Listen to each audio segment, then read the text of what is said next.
The Tribal College Rural Systemic Initiative is funded by the National Science Foundation and administered by Turtle Mountain Community College. Working to increase science, math, and technology literacy in a 6-state region.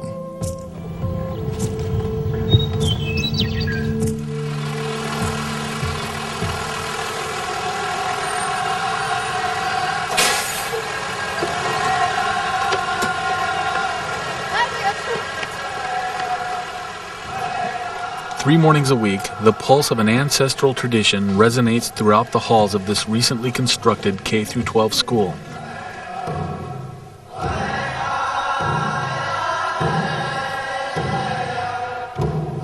The children of Teoshpetopa are singing a song of thanks to honor their fellow students, their teachers and school administrators.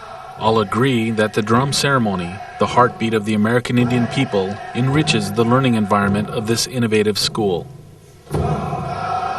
I see this systemic initiative as being an opportunity to give Native students an even chance. An even chance at succeeding in science, mathematics, engineering, and technology. An opportunity to give Native communities an even chance. And the systemic initiative is taking a systemic approach to bringing change in the Indian community. It's allowing parents to become involved, school boards, principals, teachers to become involved, and it's allowing tribal governors to become involved in this whole process of creating change in school systems and in entire communities that are going to promote success and achievement in science, math, and technology.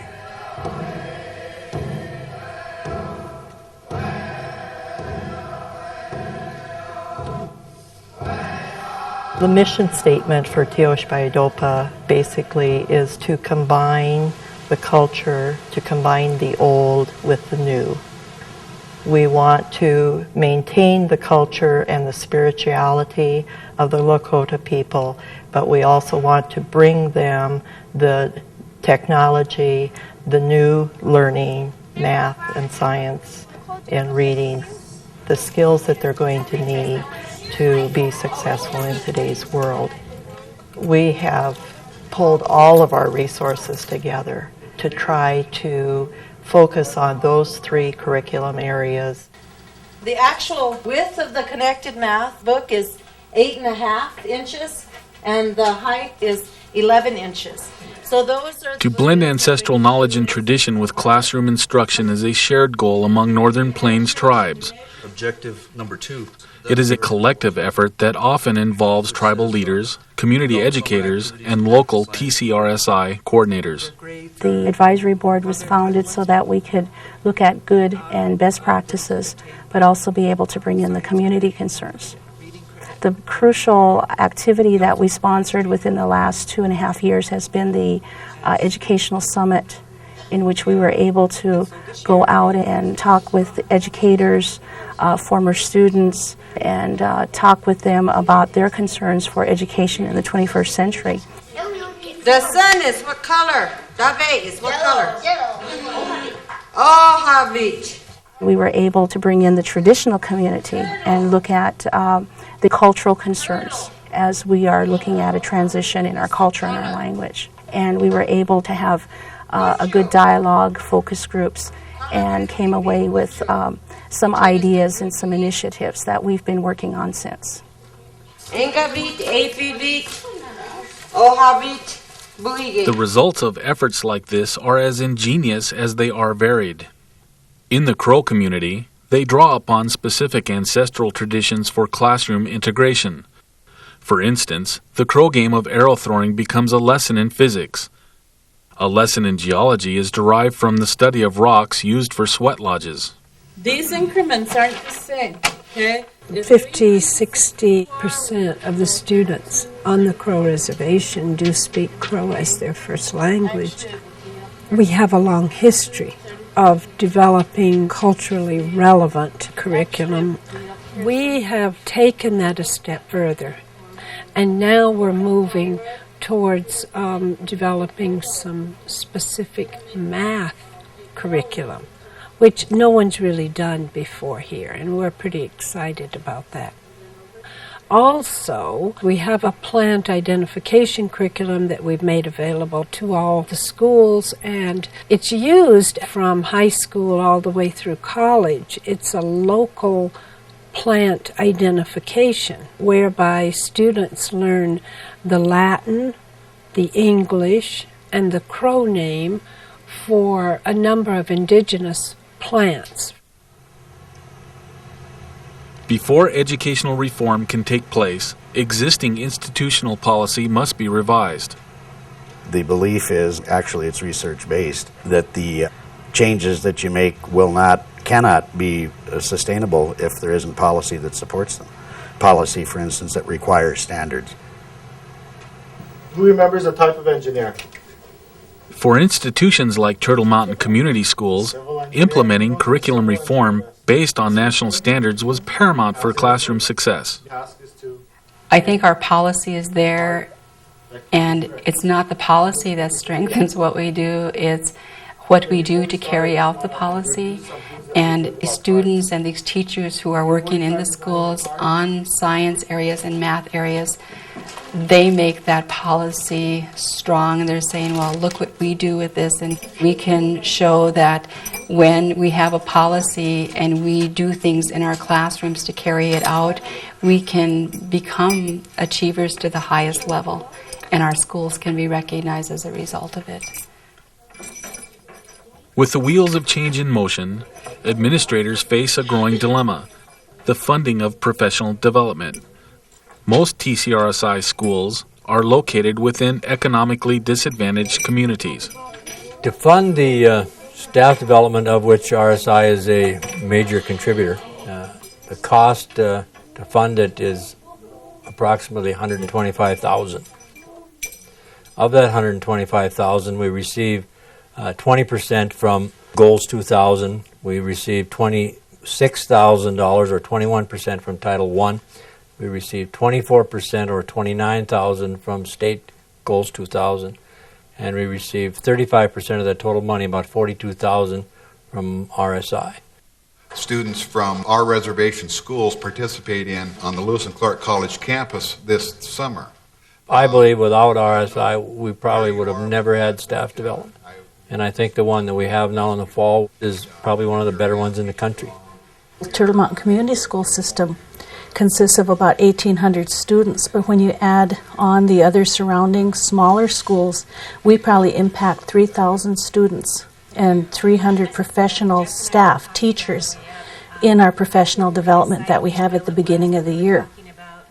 As you get to this part, you put the capacity in milliliters was 20.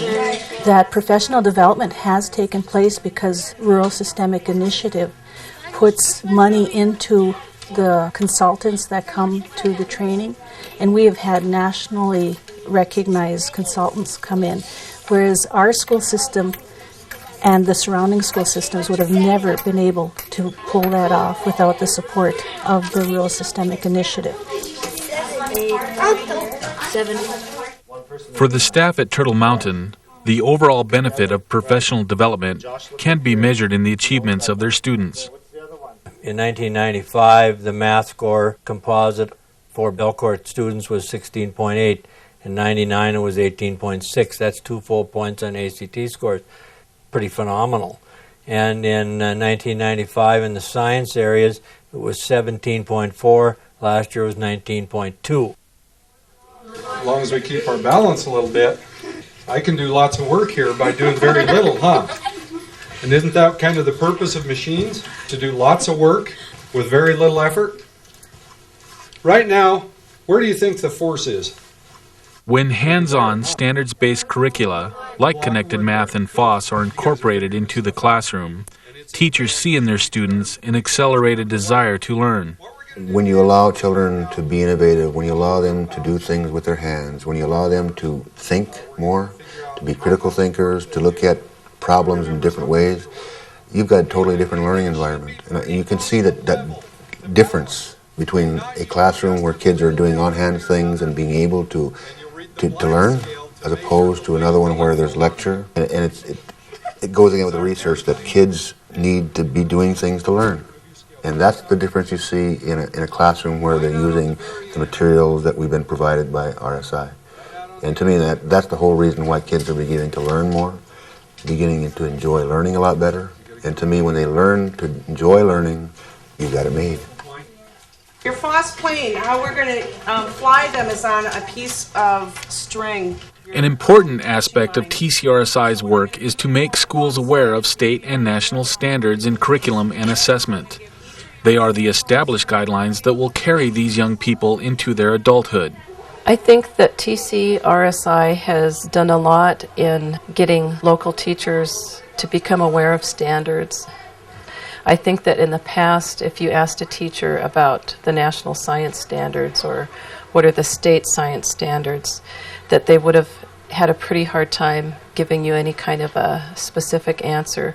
So I think the first thing that they've done is really make teachers aware of the national standards in science and math and technology and what state standards are, and in looking at that in the classroom. What is a standard-based teaching strategy? What are the standards in content?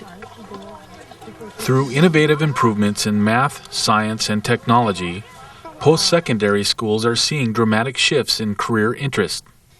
When our college first began, we found that students were primarily interested in the social sciences, in education, and in the humanities. And it has been our experience since we began, which was in the early 80s, that by now 1/3 of our student body is choosing math and science as a major. If we add technology in there, it approaches 50%. In the systems itself, there are ways in which our curriculum has become a seamless path toward helping students achieve those career goals. We still have more work to do. So I think our students are making better choices, they're preparing themselves, and they're ready to look at careers in that area far more than they used to.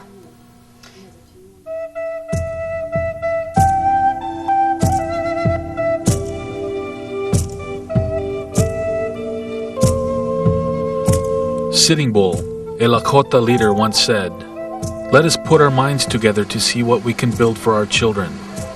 To provide every child with the best possible education is the goal of every community." The Tribal College Rural Systemic Initiative project has matured in its 5th year and is now evolving into a second phase. As America's 32 tribal colleges prepare to embark on the road to systemic reform, TCRSI is helping pave the way in making change a reality for Indian country. What do we do in systemic reform and change? For the last 15 to 20 years, I've been passionate about getting change in communities and trying to get beyond a stuck-in-the-mud mentality. The major change and major emphasis for me is to see how I can roll up the sleeves, get in there, and get people to buy into the system so, in fact, it does make that change. I think in the long run, when you get people who understand your passion and what you want to do, they too find that there's a passionate role for them as well. And for me, that's what it is, being passionate about change. Science and math! Good load! Good job, Jeremiah! Then what would this part be called? Good.